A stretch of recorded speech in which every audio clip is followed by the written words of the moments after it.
회계사님 안녕하세요. 네, 안녕하세요. 사실 최근 몇 년간 해외 구매 대행 사업이 엄청 유행했잖아요. 네, 그렇죠.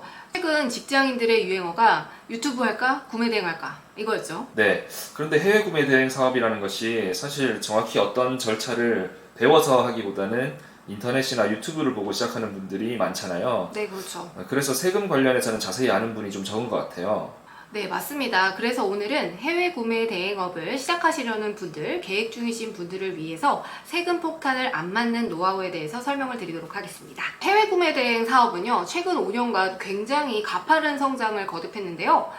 여전히 많은 분들이 열심히 잘하기만 하면 수익성이 높기 때문에 많은 분들이 관심을 가지고 이 사업을 시작하시는 것 같습니다. 하지만 해외 구매 대행업은 다른 업종과는 달리 세금 관리 측면에서는 매우 주의를 기울이셔야 하거든요. 잘못했다가는 세금 폭탄을 맞을 수 있기 때문에 지금부터 말씀드리는 부분을 주목하시기 바랍니다. 우선 해외 구매 대행업이라고 하는 것을 일반적인 전자상거래업이나 도소매업과 구분해 주셔야 되는데요. 해외 구매 대행업의 경우에는 일반적인 도소매와는 달리 고객의 주문이 들어오면 그때서야 해외에서 제품을 수입해서 고객에게 발송하는 그런 방식입니다. 따라서 재고 부담을 하지 않게 되고요. 배송비나 수수료, 관세 이런 것들을 전부 다 고객이 부담을 하게 됩니다. 즉 관세 측면에서는 구매 대행 업체가 구매를 대행한 물품은 국내 소비자 명의로 통관이 이루어지게 되고요. 재고 부담을 하지 않기 때문에 물건이 팔리지 않았을 때의 리스크를 줄일 수 있습니다. 그리고 이 부분이 바로 해외 구매 대행업이 가지는 장점이라고 할 수 있겠죠. 구매 대행의 경우에는 사업자 등록은 525199 코드로 진행을 해주셔야 되고요. 이 코드는 최초로 사업자 등록을 하게 되면 연령과 지역에 따라서 세액 감면 혜택을 받을 수가 있습니다. 따라서 지역의 제한을 받지 않는 그런 업종인 만큼 이왕이면 최초 창업일 경우에는 수도권 가민업체 권역이 아닌 지역에서 창업을 해야 창업 중소기업 세액 감면의 혜택을 받을 수가 있습니다. 또한 구매 대행업의 경우에는 일반 과세자로 할지 간이 과세자로 할지를 선택을 하셔야 되는데요. 일반적으로는 간이 과세자가 유리합니다. 왜냐하면 구매 대행업의 경우에는 사업 초기에 발생하는 비용이 미미해요. 그래봤자 컴퓨터, 구매 비용 등밖에 없기 때문에 사업시설 구축으로 인해서 부가세 환급을 받을 일이 없게 되는 것이죠.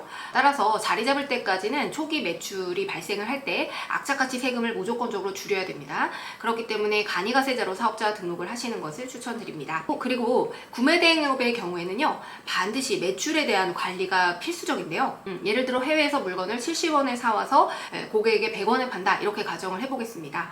일반적인 도소매업의 경우에는 매출액이 100원, 그리고 매입액이 70원, 이렇게 해서 마진은 30원으로 결정이 되는데요. 해외 구매 대행업의 경우에는 구매 대행에 따른 마진이죠. 30원이 매출액이 됩니다. 그럼 A라고 하는 해외 구매 대행 사업자가 매출액을 30원으로 신고를 했다라고 한번 가정을 해보겠습니다.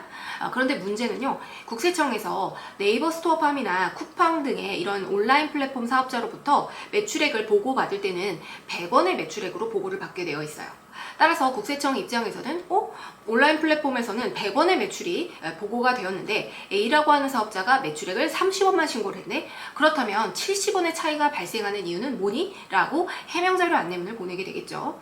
그러면 여러분들이 70원의 차이가 상품 매입액과 배송비로 인한 것이다 라고 하는 것을 입증할 수 있어야 되겠고요. 저희는 매번 신고를 할 때마다 고객님과 매출액과 상품 매입액 그리고 배송비 이 금액을 맞춰서 미리미리 정리를 해두기 때문에 이런 해명자료 안내문이 나온다라고 하더라도 전혀 두려울 것 없이 이 부분을 제출을 해왔고요. 여태까지 해명자료 안내문을 수도 없이 받아봤는데요. 전혀 문제 없이 추징세액 없이 마무리가 되었습니다. 따라서 여러분들은 평소에 매출이 발생할 때요, 월별로는 매출 정리를 해두셔야 돼요.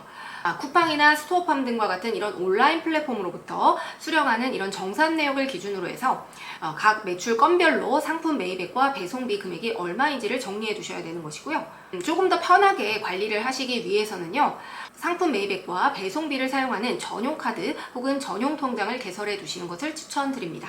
만약 이렇게 되어 있으면 추후에 소명을 할 때도 더욱더 수월하게 소명을 할 수 있는 부분이 있고요. 매출액을 산정할 때 차감이 되는 상품 매입액과 배송비 외에 기타 카드를 또 하나를 구비해서 사용을 하셔야 됩니다.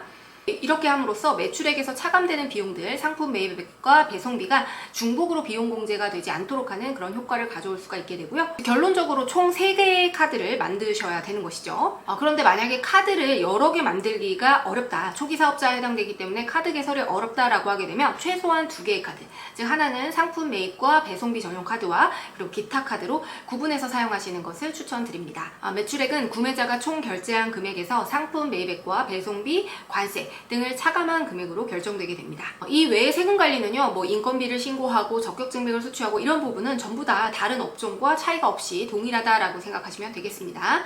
그래서 처음 구매 대행을 시작하시는 분들이라면 처음부터 관리를 잘 하셔서 추후에 추징되는 일이 없도록 하셨으면 좋겠습니다.